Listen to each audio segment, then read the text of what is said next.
Same old trouble, villains always knocking at the door. Pretty pictures on the page, but nothing ever stays the same. Thank you, Vandello, and welcome to Graphically Novel. My name is Josh Wasta, a.k.a. Fallout Fieri, and with me, the man who creeps it real. He's bone to be wild. He's head of our Fang Club. He's the Romeo to our Juliet. Oh, God. It's Bear. How the hell long did you work on that? Yeah, it took some time. I was not prepared for any of that. That was almost as good as mine. I'll bring it up later. Oh, my original introduction for you? No. Yes, we'll talk No, about no, that. no. Anyways, and with us as always, the lovely and talented, our vault keeper. I'm not the old witch. Listen, I didn't see an old witch in there, and there was really no other characters that I really wanted to liken you to in all of this. So misogynistic. Wise move, my friend. It is the lovely and talented, the Baronessa, Ms. Jennifer Howland. Thank you. And it's my pleasure to welcome back a returning guest, Mr. Jason L Blair. Thank you for joining us again. I'm the one who dies this episode, right? Yes. All right. Absolutely. I knew I'm the guest star. That's what happens. Yep. Thanks You for having me back. You get killed in the prequel to So I Married an Axe-Murderer, which was episode 5 of the first season. Oh, thank you for bringing that up. So it took him longer than it took you to come up with, and now your taint is covered in rat poop. Oh my God. Oh, just that moment. It's like, okay, we walk into this abandoned house, and it's our wedding night, so, hey, baby, take your clothes off. Get naked, sit on old furniture. Right? The dude just strips down and sits on this couch that's in front of a fireplace. And it's like, that thing, you have no idea what's on that thing. Well, as a quick note, just to jump in, we are talking about Tales from the Crypt today. And our special Halloween episode, so happy Halloween, everyone. Yay!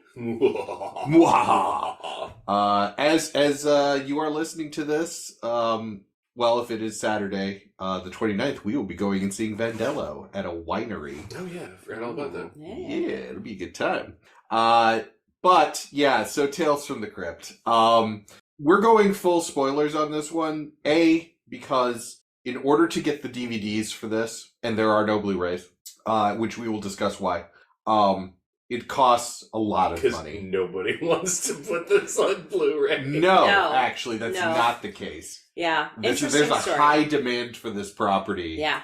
And it is caught up, and we'll get into it. Okay. But, and also the comics are from the 50s, or the reprints are from the 70s. Right, so this has been around for a while. Yeah. And I'm just going to tell you that spoilers are not really going to spoil anything for you. No. Most of these... Mainly because we can't spoil the wall of text that is most of these comics. Yes. So, Jason, how long had it been since you had gone and read these? Man, I have not read a ton. I had not read a ton of Tales from the Crypt. But I read, I gotta say, I read like a collection. It's probably been about 15, 16 years. Okay. I remember, I think I picked up a collection around then. Just because I wanted, I just, every once in a while I get like this bug to like dive into like old EC comics and you know, I don't know why. I just do. I'm like, I want to get into these, and every time I'm reminded, like as was mentioned, these are novels. Like you read one page, and like you got to take a break. There's so many. Yeah. They're so dense, and it's all. I mean, it's wonderful because it's like wonderful, like hugely like hyperbolic and gross language and stuff like that. But yeah, it'd been a while up until preparing for this episode and diving back in again. I was like, oh yeah, wow, that's right. Yeah, it's pretty crazy. You know, to go. There are ones that it's kind of fun to go back. I would put this into that category, and then as we've discovered on this show, there are some that just they did not hold up at all. Yeah. So, but to jump into a little bit on why you can't get a lot of these things. there's actually a pretty interesting case for a trademark dispute that talks about Tales from the Crypt. So there have been a couple of different announcements of new Tales from the Crypt. One was like at the height of M. Night Shyamalan, like he announced that he was going to be doing another Tales from the Crypt, and all of a sudden it just failed. And the reason for that is that the original person that wrote all of the EC stuff, his last name's Gaines. Now I'm trying to remember his William first name. Gaines. Thank you, William Gaines. Had the rights. He licensed it out to the popular series, the comic series in the 70s, which were basically reprints. And then the show, which started in 89 and went for 8 years. And when these reboots started, they reached out to the estate that the intellectual property was under, and they just started not responding. So people were willing to give them a lot of money. They would not come to the case at all, like even show up to court. It took 7 years, but finally the withholding company, as of November 2021, which was after the last time I researched, abandoned its rights to the Crypt Keeper trademark and Tales from the Crypt holdings. So we'll probably see a new Tales from the Crypt. We'll probably see a lot of stuff starting to come out and get published soon. I'm surprised it's not already on HBO Max, which is weird. But anyway, just a little fascinating history on why you haven't seen more Tales from the Crypt stuff. I can't even describe how popular the Tales from the Crypt stuff was, like late 80s, early 90s. I mean, I'm pretty sure I went and saw the Demon Knight in the movie theater. Yep. There was a Saturday morning cartoon. Tales from the Crypt Keeper. Yep. Yes. Yep. Yeah, which was like a kiddified version of the HBO show, which is a weird thing for the early 90s. I mean, it was a little, slightly ramped up version of basically Scooby-Doo. Yeah, kind of. Yeah. But for those who may not know, that was common. It was common for like these very much adult properties to get like kid versions. Like I remember RoboCop had a cartoon, and there's nothing kid about like the RoboCop movie. I mean, like Toxic Avenger. Toxic MC Avenger. Yeah. Well, yes, there was Hammerman. There was Hammerman. Always with controversial. With his magic shoes. It was it was bizarre, and because but as someone who was a kid during that time, like that totally appealed to me because I was a fan of RoboCop and I was a kid, and I was a fan of Tales from the Crypt as a kid, and so I wanted both the gory, violent movies and shows, and also I wanted the cartoons on Saturday morning. Yeah, that actually backfired on me because I watched the Toxic Avenger cartoon and then caught the original Toxic Avenger on USA up all night. Oh man. Yeah. That was a fantastic Rhonda Shears impression.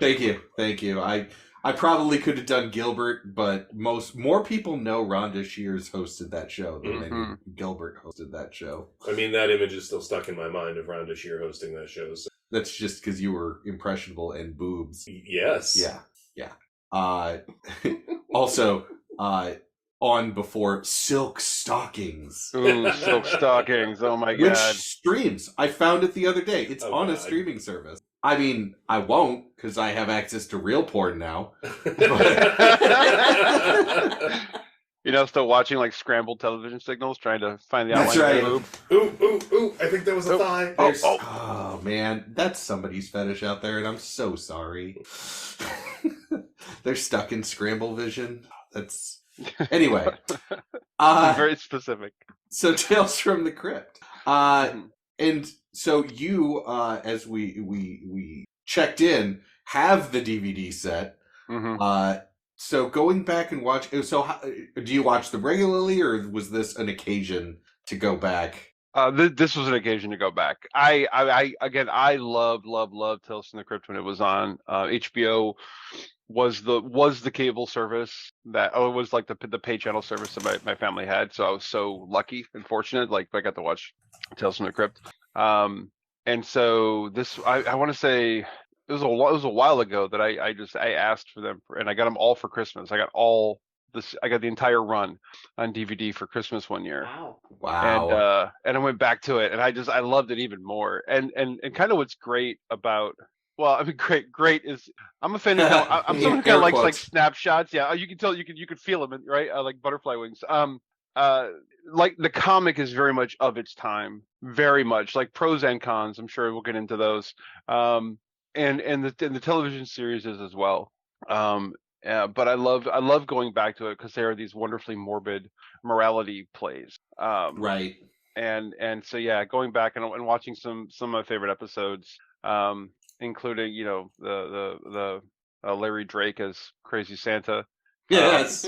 The my favorite remains the 9 Lives one. I love that episode. Oh, dig that cat. Oh, it's so good. I remember, yeah, it set a bar. It's such a great episode. Yeah, the thing I hadn't watched the very, very long time. And in fact, Bear found did you say it was 70s movie, Tales from the Crypt? Mm-hmm. Yes. It was like, oh, what was it? It was like 72 or 74, something like that. It was just a bunch of people lost in a Yeah, well, it was basically like these people all start pulling up to this house where you see that they're going to have like this crypt tour. And everybody just kind of wanders in, and everybody's like, I don't even really know why I'm here. I just kind of saw it and pulled in, and they start wandering down, and there's, the tour guide that's like, oh, dude, stay close, everybody, don't get lost, stay close, don't get lost. And eventually, like, there's no tour guide anymore, and there's like half a dozen people, and they're all just like, oh my God, where did the tour guide go? And they wander into this room, and there's just this old dude in a black robe with some kind of weird skull throne that he's sitting on, and like half a dozen stone benches, and everybody sits down, and he basically just starts going through everybody's sins. And it's just a collection of short stories. And then when it's all done, they just like walk through a door and basically fall into a white volcano hell. Cool. This is really weird. What a twist! Right? And Peter Cushing's in that. Yes. I am actually just going through right now my notes, because the cast that shows up at this is freaking amazing. Because either they're known for this time period, or they will be, like, they are on the cusp. So William Sadler is in the first episode. Oh my God, William Sadler. Which, yeah, way to kick it off. Oh my God, I love William Sadler.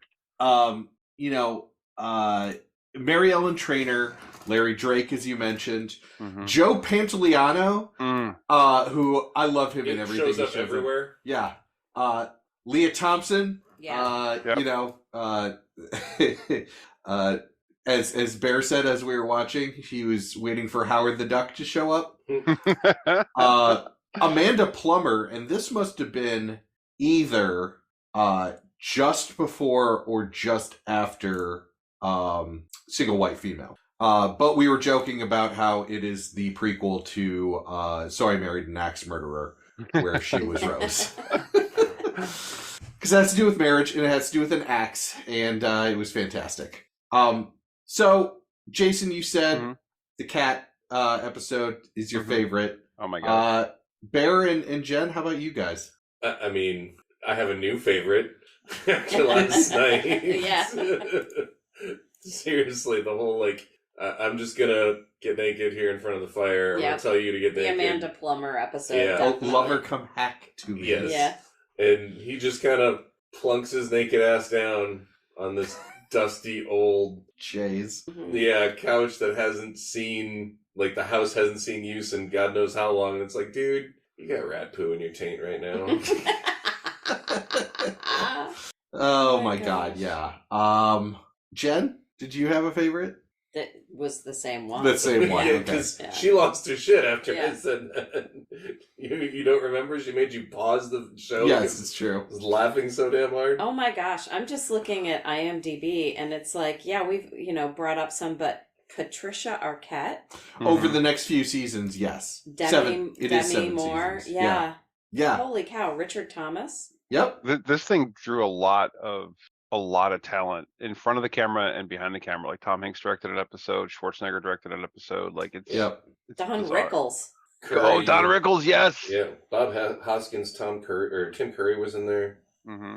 Yeah, no, just amazing. Yeah. And Daniel Craig and Brad Pitt. Are you really? kidding me? Huh. Probably one of my favorite character actors that showed up in this for a few episodes, but notably one. He always shows up as a bartender, and that's Roy Brocksmith. Probably known best from Total Recall. He was the guy in charge of like the center that goes and tries to convince Arnold Schwarzenegger that everything's in a dream, and he sweats and like He's the one that sweats. Yeah. yes. Mm-hmm.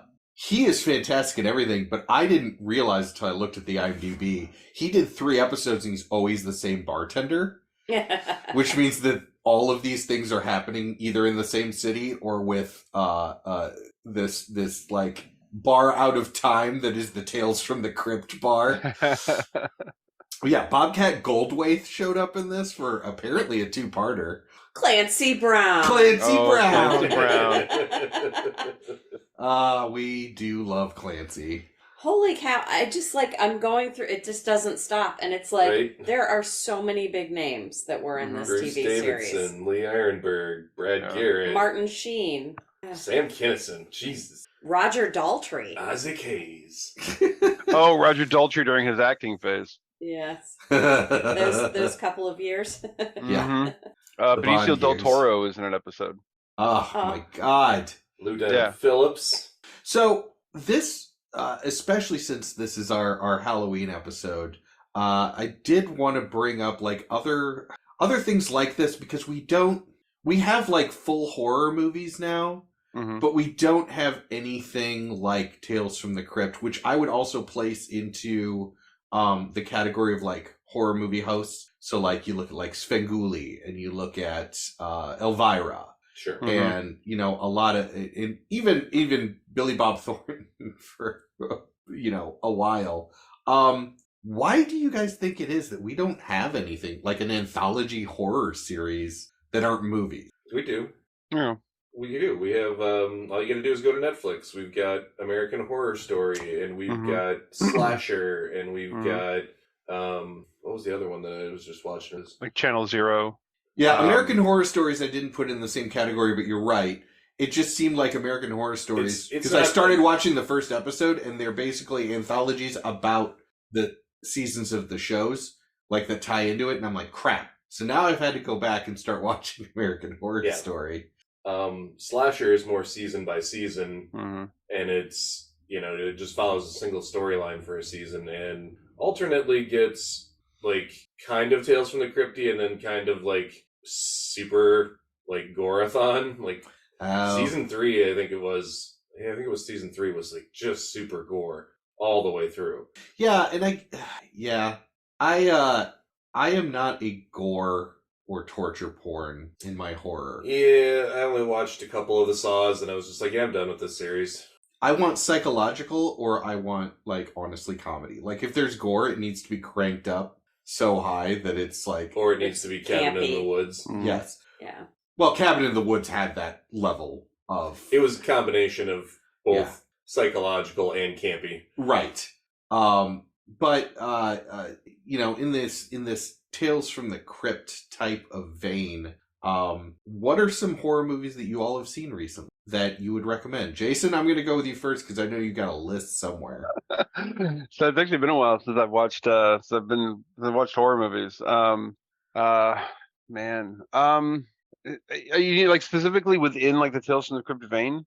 Yeah, an anthology is always good. If somebody liked this, what more modern would they like? I'll use Trick or Treat as that's exactly what I was going to say. That was going to be my answer. It's not. I think it's like 2017 or something. Well, I know it's older than that now, right? It's right. Pretty old They're now. finally making a sequel. Well, yeah, but they've been talking about that for like a decade. They've been talking about a sequel. But Trick or Treat is probably the closest thing we have to a modern Tales from the Crypt in that it's anthology, it's horror, it's there is morality to it. It just has the feel of those kind of EC comic stories of like these are things happening to bad people. Yes, and absolutely.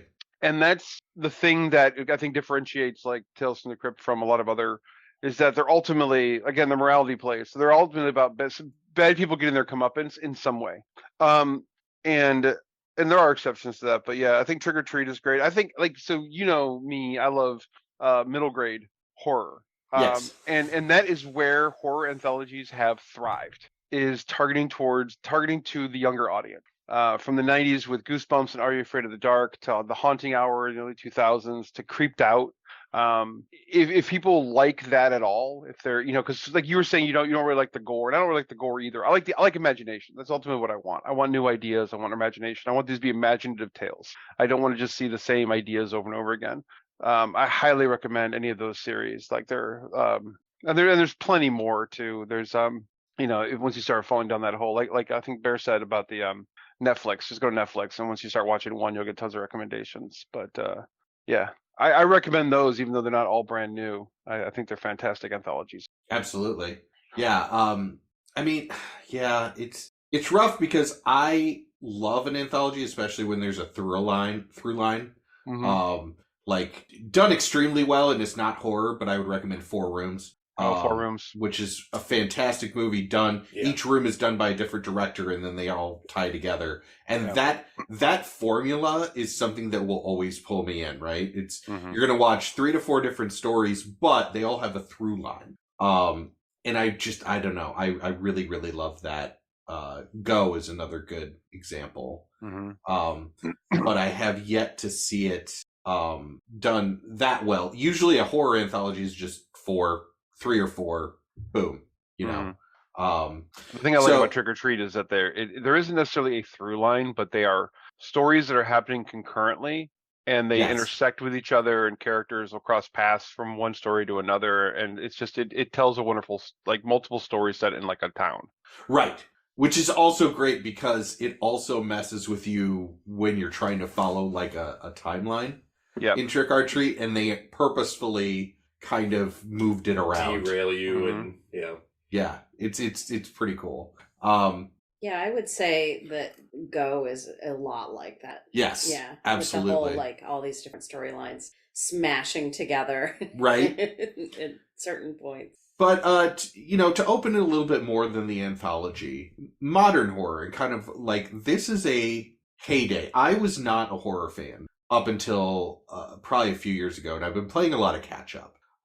Because like I said before, my favorite horror movie was In the Mouth of Madness, which early John Carpenter, and I think you introduced me to that. Yes. And then I turned around and introduced you to Event Horizon. Right.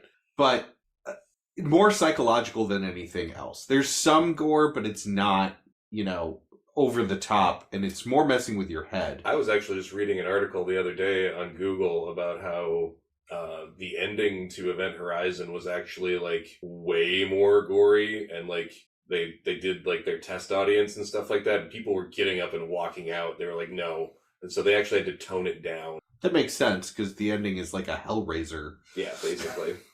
But it was about the time that Cabin in the Woods came out that really kind of opened me up, and then people started giving me, oh well, if you like that, you'll like this. And so I've started to watch a lot more horror, and I think having gone back that we're hitting kind of a renaissance of the horror movie genre. There are a lot of really, really good movies, especially if you like a little bit more humor in it. I mean, you can go all the way to the Netflix Babysitter movies. 1 and 2 are so good. Phenomenal. So good.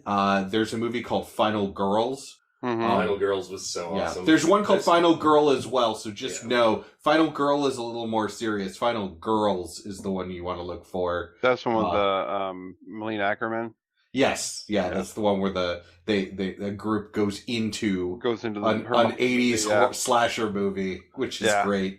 I was actually just scrolling through, because I wasn't ready for this question at all.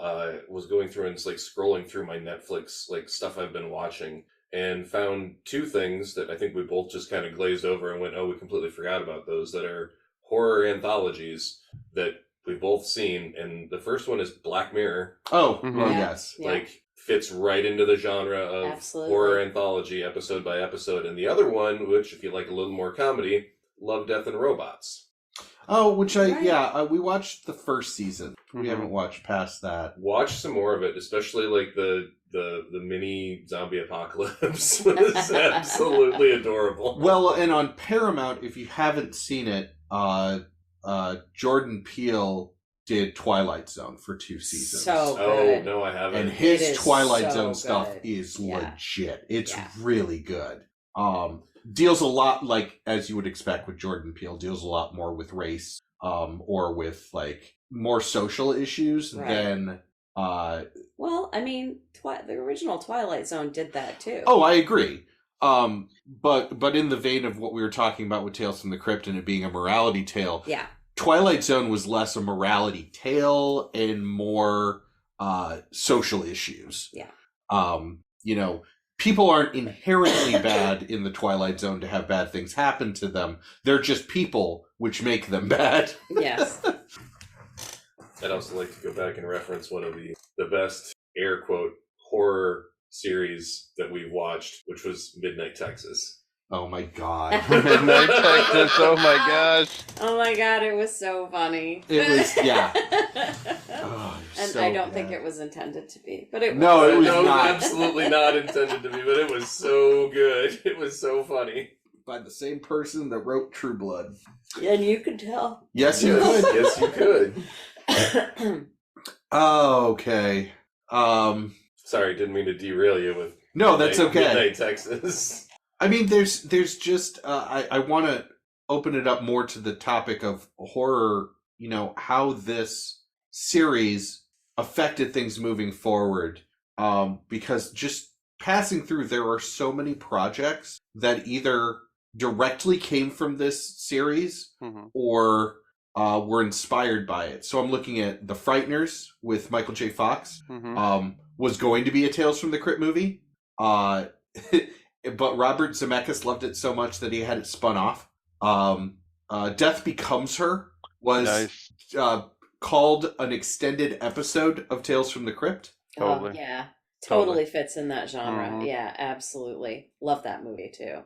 That's a good one. I haven't seen it in a while. From Dusk Till Dawn was originally supposed to be a Tales from the Crypt movie. That does That not fits, surprise too. me in the least. And Right? Did you watch the From Dusk Till Dawn series? No. Oh god, like the first season was absolutely amazing. Second season started to go downhill, but it was pretty badass. You know, that is the movie where I did not like George Clooney. I didn't like George Clooney because all he was on like whatever that TV soap opera thing. ER? Yeah.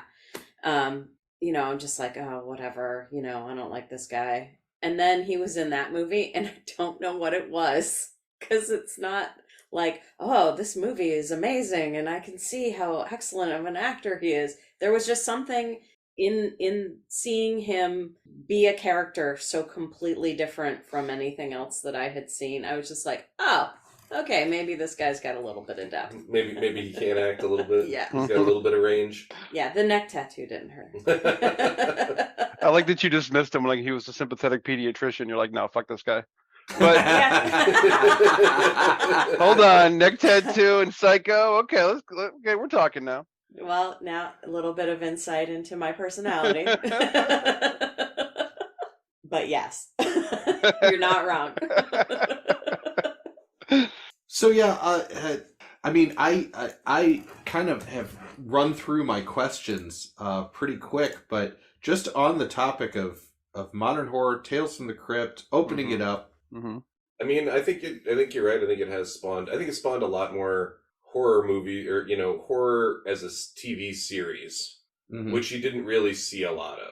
Right, which if you listeners, if you are wanting to dip your toes into some of this horror, not anthology, but horror long form, House on Haunted Hill.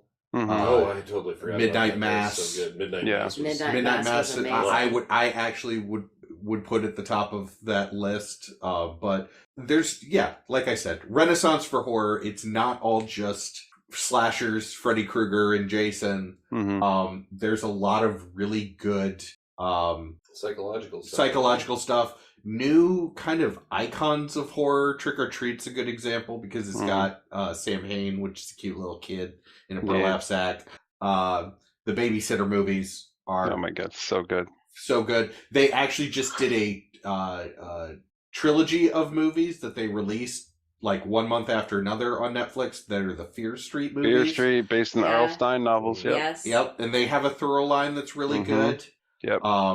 Yeah, just a ton of content. Right? Well, there's a lot of, and I'm, you'll be shocked to hear that I like more of the weird, obscure, not necessarily obscure, right. but just the maybe the stuff that's not, top 10 popular with everyone that everyone knows. Oh yeah, that movie.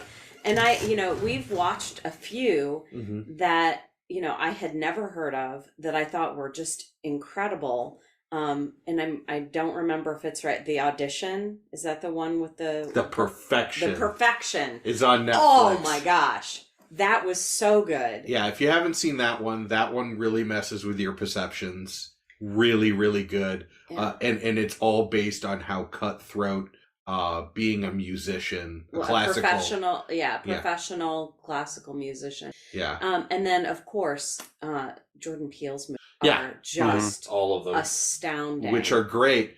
And you know what? I don't think it's just the order that we watched them in. Get Out is great. Get Out was a fantastic movie. Yeah. I liked Us more. Us was fucking scary. Yeah. That was just like fucking terrifying. And it was so well done. It was so well done. But yeah, you and I think that you really, it's not weird or obscure. It's that you like a movie that goes in a direction completely different than what you think it's going to go in. Yes. And I think I'm going to ruin my horror movie cred. I'm going to guess that that's why neither of us liked Midsommar, and we didn't like the ending to Hereditary. So Midsommar was okay, and I think that it got ruined for me because it got so much hype. Yeah. And I think had I seen it before everyone was like, "Wow, this is so great," I might have liked it more because I thought it was good. It built tension. There was a lot of tension there, and it was a lot of like, one of the things I didn't like about it is like from the jump, you're like, you totally should not be doing anything you're doing right now. Why are you making these dumb choices? Yeah. Which I don't really care for in a movie. I don't like. You don't care for in anything. I don't like uncomfortable embarrassment by proxy. I hate that shit. Yeah. But Hereditary was just like, I thought it was a great movie until the end. And then I was just like, this is... The end felt like a cop-out. Yeah, the end felt like, it felt like Stephen King didn't have someone come in and finish his book for him before it went on for 1,000 pages. The hand of God literally appeared and grabbed a nuclear weapon. Yeah. God damn it, The Stand. But yeah, it's strange to me, and I wonder, and I have wondered, all four of us are gamers. Do you find that because we are so often exposed to figure out the plot, think ahead, that horror movies have to throw us for a swerve? Yes. Because Midsommar, my big problem with it was 5 minutes in, I'm like, I know exactly how this is going to end. Precisely. But I don't think it's because we're gamers. I don't think so either. I've been exposed to just a mess of people that feel like they walk into a murder mystery or a horror movie or something that they feel compelled that they have to figure it out as soon as possible, and then be able to tell everybody, oh, I already know. Yeah. And I don't like doing that. I want to sit down, I want to enjoy the ride, I want to be surprised. Yeah. The only time I'm going to do stuff like that is like when we sat down and watched Midsommar. I was just like, I already know, we were 15 minutes into this movie, and I'm like, I already know how this movie goes, and I fucking hate it. Yeah. Yeah, I know how this plays out. Yeah. See, and that's the thing. Had there been something at the end that changed the perception... if it would have taken a left turn and, like, right, aliens would have... What was the one? 10 Cloverfield Lane? 10 Cloverfield Lane. Well, yeah, that's... Which I didn't like the end of that one either. Oh, no, I love 10 Cloverfield Lane. Love that movie. No, I was thinking the one, Ready or Not. Oh, Ready or Not. Hell yeah. Right? So you're just like, you're there, and you get to the end, and spoiler alert, like, we're gonna get this all figured out. No, I'm just gonna kill you. And boom, what happens? Fucking rapture. Yeah. So Like, good. everybody just died for no reason. And there was that was a gong sound. Oh my god. They just raptured everybody. That was fucking brilliant. It was a great movie. Such a good Not movie. to ruin it, but the end of the movie The Mist is another classic that's like just that. a punch in the fucking Red gut State. right there. Red State. Red State. Yeah. Yeah. Yeah. I mean, give me Cabin in the Woods, give me a really fun, random left ending. turn. Yeah, absolutely.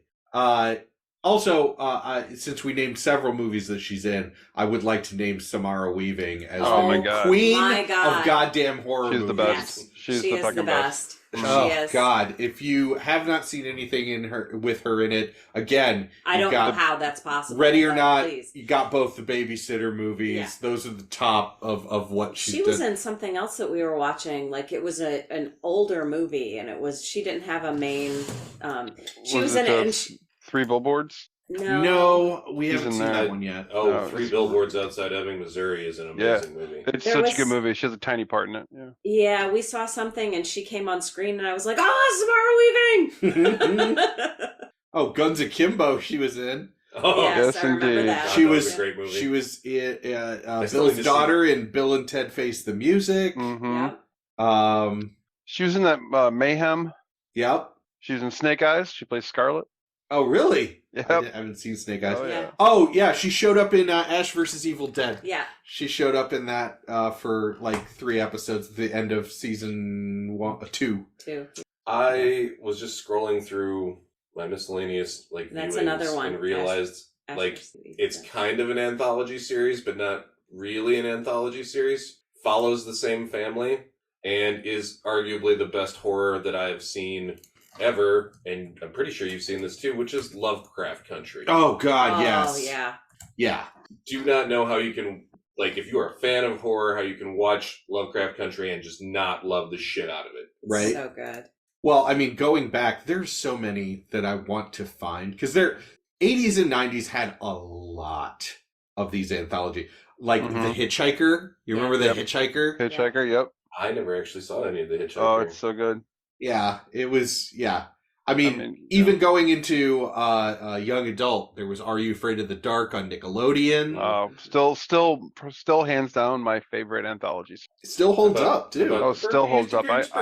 I watched it. I watched a couple episodes like a couple weeks ago, and I just love it. I'm they kind of lose a lot of the conceit about the framing story with the Midnight Society as it goes on, but Yeah. I love that. But like contemporary to Tales from the Crypt, you have Tales from the Dark Side, you have Monsters, you have the Creep Show films, Mhm. Amazing Um, stories. Amazing Stories, which is great. You Oh, had I the forgot. 80s Twilight Zone, the 80s Outer Limits, Yeah. Yeah, the um, 70s Night Gallery. Night Gallery. Yeah, anthology television has kind of always been around. Because it dates back. The anthology format, dates as far as how we kind of know it, dates back to like the radio dramas. Sure. There Yeah. are tons of it. So it's just. I mean, even if I've you're going always to been talk a about fan.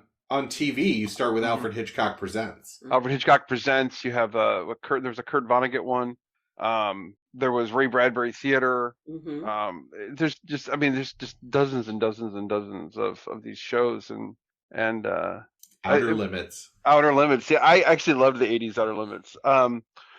But like the thing, like for me, like I think some of the things interesting about Tales from the Crypt period is that like it really kind of never should have happened, because it's like if you look at the comics themselves, like they're the reason we had the comics code, Right. and kind of like EC Comics was founded by the son of someone who worked for DC Comics. Right, and then the same guy, William Gaines, who went on to do Mad magazine. It's just, for me, it's like there's really interesting history behind all of EC Comics, and to think that this thing that became kind of the villain in pop culture, right? Of think about what it's doing to our children, warping their minds and driving Right. people to murder and drugs and all this stuff, and like the huge uproar. Like people my age are going to remember the Tipper Gore. Yeah. Parents, I forget what it was called, like the thing about music, right? Labeling music. It's why we have explicit stickers on Right. on cassettes and CDs in the 90s and shit. So, and why we end up with an ESRB for video games and software. This was that back in the 50s and 60s for these comic books. And to think of like something that's basically an underground property that became a villain in pop culture would then become this hugely successful anthology television series 30 years later, attracting some of the biggest talent and future talent in Hollywood is just a wonderful story in and of itself. To think of this property got its huge redemption arc. Yeah, it's interesting that you brought up the Comics Code. Eventually we will do a full episode on the Comics Code because we'll do a series. Because it's crazy. Mm-hmm. Like the kinds of things that they said, like you couldn't use horror or terror in your title. Mm-hmm. Vampires vampires and zombies were prohibited. Ghouls, cannibalisms, werewolves, prohibited. So how do you make a lot of these horror comics? You don't, is the answer. Mm-hmm. And they used to just print these without the Comics Code label on it, or they would reprint stuff from before the code and like edit it horribly. But it shaped so much of the late 80s, 90s comic book backlash. Mm-hmm. Things like Spawn. Yep. Were such a backlash against the Comics Code. Like, you can't tell me what to do anymore, Dad. But so one of the things that I now remember that all of us wanted to talk about is the files that we read were the original from the 70s comics, complete with the ads. Yeah. From the 70s. Does anybody want to get 10 free Hitler stamps? No, but I want a wedding set that costs $2.90. Of Of skulls. gold. Real. Real gold? No, it's just real. It's just real. ring. It says gold and it says real somewhere on the same page. Yeah, and incredible. It's a real wedding set. Yeah. It's gold. That's right. The only thing about it that's real is that it is a ring. I want a job selling. What was the guy's name? Somebody leather jackets. Mason leather jackets. Mason leather jackets. What it was? Mason leather jackets. It That's what I want. I want to get a job selling Mason leather jackets. But what about getting the Charles Atlas seal of approval? Dude, okay, so the thing that actually bothered me the most about these comics was when you go in and read the letters that people... I skipped right over You them. shouldn't have. Most of them were just begging for free stuff. Mm-hmm. There was one that was like this girl from Germany that was like, do you believe in love? And like all these other questions, and it's like kind of broken English, and apparently was an actual like letter that got sent in, and I'm not sure if she was like writing because she was falling in love with the author. A lot of these guys would just at the end of whatever they were writing just put in print my address. Yeah, that was literally weird. Put their full address in there, and I keep forgetting that this was how nerds got to know other nerds back in the day.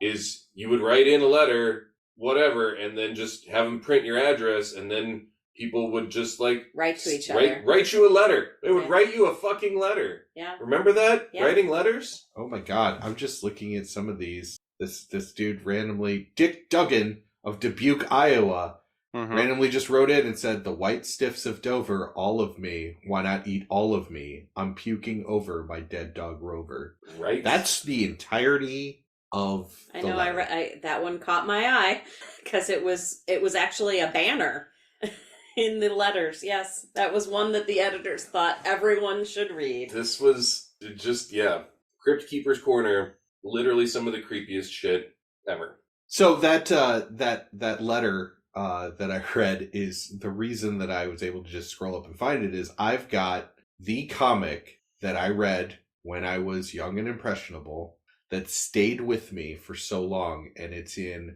Tales from the Crypt number 36. It is called How Green Was My Alley. Oh my gosh. It's about a traveling salesman that marries two women and is like living a double life. Lives 1 week with one wife, 1 week with the other wife, and then 2 weeks on the road.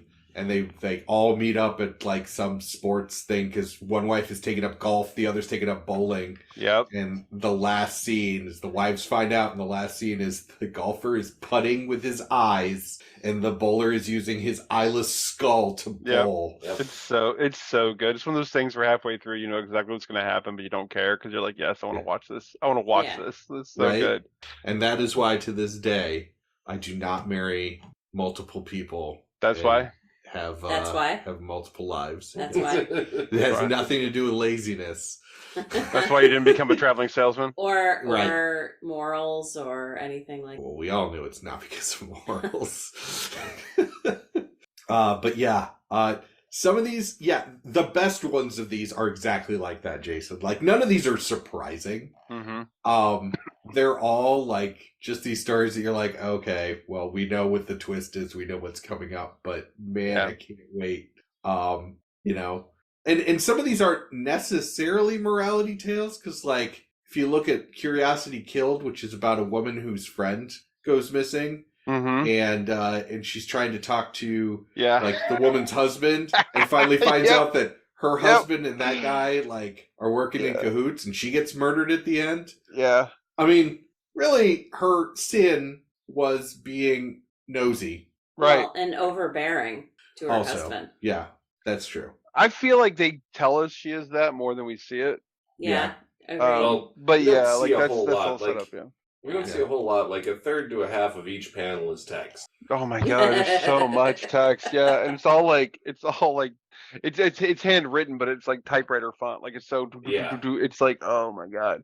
And the thing is like I discovered about the third issue that depending on what the story is, sometimes you can just skip the box text, which is describing everything that's going on in the scene without actually showing it to you. Yes. Yeah. And just read like the speech bubbles and you're fine. But then there's other ones like the chest, like the cedar chest that was up in the attic where it's told from the perspective of the chest, or the one that's told from the perspective of the open grave in the cemetery, where you can't read what's going on in the frame at all. You can't read the speech bubbles because it's just everything's flying by anyways and doesn't make any sense, and you have to read. You have to read the prose, and actually, like those two specifically were really good. There was a lot of great, almost bordering on poetry in those. Like the writing was really good. There's excellent prose in there, but it's just so much. Like you could have written some short stories with these and not put any pictures, and that'd have been fine. Right. That's how a lot of them feel too. Like the cabbie, the one about the cabbie. Yeah. Like that one, the story is almost entirely within the text, and you know that's one of those things where you can kind of remove the images and just read it and be fine. Right. But I love that. That's another one where it's like I thought the writing was actually really good, and the kind of repetition of some of the phrasing and stuff like that as the story loops back around. I like that one a lot though. Well, any further thoughts before our final question? Just that I mean Tales from the Crypt is just, for me, it is the blueprint. I said that, like, Are You Afraid of the Dark is my favorite anthology series, and that holds true. But like, Tales from the Crypt wasn't the first horror anthology, but I feel like it perfected it. It knew, and it oozed. It had so much style and so much attitude. Like it was self-aware that the Crypt Keeper, of what the Crypt Keeper was. You know, as far as just over the top, very much in the vein of the source material Crypt Keeper and Vault Keeper and Old Witch and stuff like that. But it had such a clear identity and owned what it was. It owned the fact that it had really bad puns and ghoulish humor and that it would be absolutely ridiculous at times and that it would be gory at times. And it just but because it was so confident in itself, you could just watch the episode and enjoy it, and it wasn't, if that's done wrong, you end up with a really bad B movie. Yeah, absolutely. Yeah. But it did it right. It knew what it was. It owned it, and it strode into the room confidently every single time. And not every episode is an absolute winner, but it's kind of like pizza, right? Like a bad episode of Tales of the Crypt, still pretty good. Yeah. And when it got it right, when it knocked it out of the park, it was just absolutely amazing 30-minute story. Self-contained little horror story, and I love that series. I have a lot of affection for that series. Yeah, I will say they're also tight stories. So there's not a lot of fat in the story. There are in a couple of the comic books. There's probably a couple pages that I could have been like, okay, well, they were obviously stretching here, right. but none of the episodes, like every moment, even when it's in the first episode with William Sadler, even when he's like walking down the street talking to the camera, like that builds your understanding of this world and this story. And I think that was what I did with a lot of the reading, is even if I knew I was skimming, because each one of these issues took me almost an hour to Yeah. So even if I was skimming, even if I wasn't reading the descriptive text at the top of each frame, I always read those couple introductory paragraphs because I knew that was going to set everything up for me, and then I could just roll with it. So, Jason, I'm not going to ask you the question because you own all of them on DVD, and although, and you have looked them up before. So, Bear, two-parter. Are you interested in reading more of these comics? And are you interested in watching the other 6 seasons? 6 seasons. If I had easy access, I'd probably watch the other 6 seasons. Definitely. Would I read more? Probably not. It's just a lot. It is so much text. But while we were sitting here and we were talking about anthology series and stuff like that, it really makes me, just talking about this really makes me want to go back and watch Lovecraft Country and watch Black Mirror. Because I think there's like 2 seasons of Black Mirror that I haven't. So I get like 5 seasons now. I think I've only seen 3. We're halfway through the 2nd season of American Horror Story. I really loved the first season. Yeah, the first season was so good. And I'm the 2nd season's starting to ramp up, so I do want to watch it. But yeah, a lot of those I don't want to rewatch. I want to watch new stuff. Sure. I also want to, I was just flipping through here on Google, just trying to see what was out there for other, if there was a lot of other horror anthology stuff out there. And most stuff is just it's got a season, it might have 2 seasons. Doesn't look like most of the stuff went real far, but there's 2 here that I hadn't heard of before and want to go check out. One of them is called Channel Zero. Apparently there's 4 Channel seasons Zero. I think I've seen the first episode of. Channel Zero is very like a creepypasta. Yeah. Okay. Yeah, it's good, and it has an adaptation of Chris Straub's Kendall Cove. Oh, if you're familiar with that, it's really good. I am not, but I would. I mean, it looks like if it made it 4 seasons, I kind of want to check it out and see what's up with it. And this other one that looks interesting is called 2 Sentence Horror Stories, which there were 3 seasons. Interesting. I would also throw. It's a little more comedy, but Hulu had sadly only 1 season, but it was called Dimension 404. Mm-hmm. Yeah, and it did it had a lot of the star power, so its cameos were the fun part of it, but they were horror-ish but more goofy horror, but I enjoyed it. It was fun. Ooh, there's another one I hadn't watched in a while, Penny Dreadful. Oh yeah, which was actually pretty. I mean, it was kind of like Lovecraft Country. It might not be episode by episode anthology, but you'd get a 2 or 3 run stretch before it switched over to a different character. Right, but that was the horror version of Once Upon a Time, where it's all these characters that and they're going to weave a story of them into each other, which I'm down with. So Jen, read and watch. I don't think I'll read anymore. I would be interested in checking out, cherry picking some episodes in other 5 seasons. 6. We're 6. We've watched 1. 7 seasons. Oh, okay. Mm-hmm. Then I would cherry pick shows in the 6 seasons that we didn't watch. Yeah. This is one that if I see a comic a collection at a half price books, I'll probably pick it up. Yeah. Just to have on my shelf because it's kind of cool. It's a piece of history more than it's anything else. But the show I will probably run through the rest of. I just really like Tales from the Crypt. Up to and including even Tales from the Hood, Bordello of Blood. Are You Afraid of the Dark? So 'tis the season. Actually, all year is the season. But today, happy Halloween. Jason, thank you so much for joining us. This has been fantastic. Thank you for having me. Once again, our horror correspondent. Horror and Archie and that right there. And the Archie horror stuff. God, you're not right. just Sabrina, but Yeah. But, you want Riverdale. Jughead as a werewolf, you want Veronica as a vampire, Archie has you. Yep. Oh no, that one was. Oh my God, I can't remember the name of it now. Is it Vampironica? No, it's Sabrina. no. There was that moment of the crossover with Betty and Veronica into that horror. Yes, Yeah. but there was a specific There's a title Yeah. that the first episode, Afterlife with Archie. Afterlife with Archie, yeah. Yeah, Yep. because the first issue is Hot Dog dies, so Jughead resurrects him with the Necronomicon. Yep. Oh, That's a good. great series. It's super fun. Like, Yeah. they have a good time with it. Friend of the show, J.R. Green, loves that. Oh Loves yeah, that. no, it's He so loves good. that run. So good. I have to pick it up sometime soon too. But yes, as we had you on before for Sabrina, which the Chilling Adventures of Sabrina is still going. It came back, right? The Yeah. comic series. I haven't picked it up. I haven't picked up the new run, but I'm glad because it just fizzled out. Yeah. Yes. Originally. So I'm Yeah. glad it came back. Now that I guess the Netflix series is over, they can focus on the comic again. Right. Well, and there is now an entire Archie horror print, like Umbrella. umbrella. Yeah. Yeah. So it's got Afterlife with Archie there. It's got Chilling Adventures of Sabrina, Jughead the Hunger, Jughead, Vampironica, Vampironica. That's his- Yep. Blossom 666. Yeah, then it goes into things like Jughead the Hunger versus Vampironica, Yes, indeed. You need a Archie crossover. versus Predator. Archie versus Predator. Oh Mhm. my God.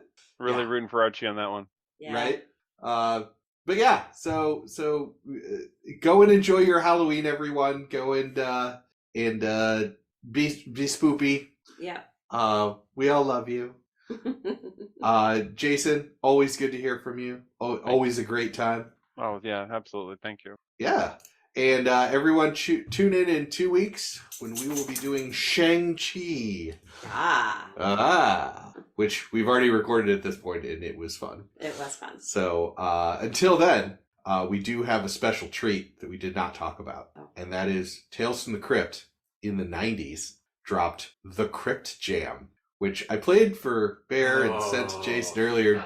Jen is well aware of it because I have it on our Halloween mix And he that we plays play. it all the fucking time. And as a special treat Oh, are you gonna? for you, our listeners, Oh, you're it gonna will do be it. the closing music Oh, to wow, this that's the episode. outro. So you can now hear the Crypt Jam. I'm sorry, I didn't do this. I didn't have anything to do with I it. especially had nothing to do with the permission of this happening. It's all my fault. Awesome. I'm glad you took the blame because it really is my fault. But at least this way I could say it's split at 50-50. So take it away, Crypt Keeper. Welcome, kiddies. Would you like to dance to death? All you have to do is come to the Crypt Keeper's party. A monster bash, if you will. Come on down!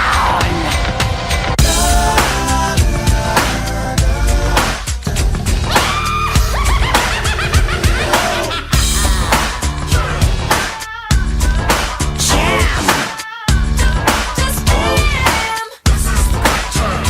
This is the Keeper, for I have a tasty treat, inviting you all to a feast.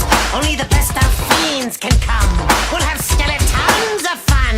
So come on down to the Keeper's Zoo. I'm sure it will get rave reviews. Be on time if you can. But this is the Crypt Jam. Just jam.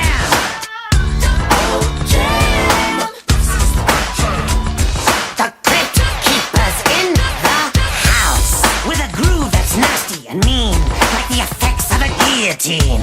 Permanent headaches, the end of the mission. For you have entered the Keeper's TerraVision. So everybody just make that dash, a dash to the Crypt Keeper's Monster Bash. So come along with the Keeper's plan, for this is the Crypt Jam. Jam! You horns!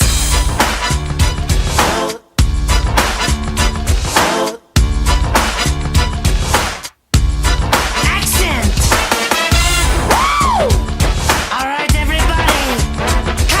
listen to me.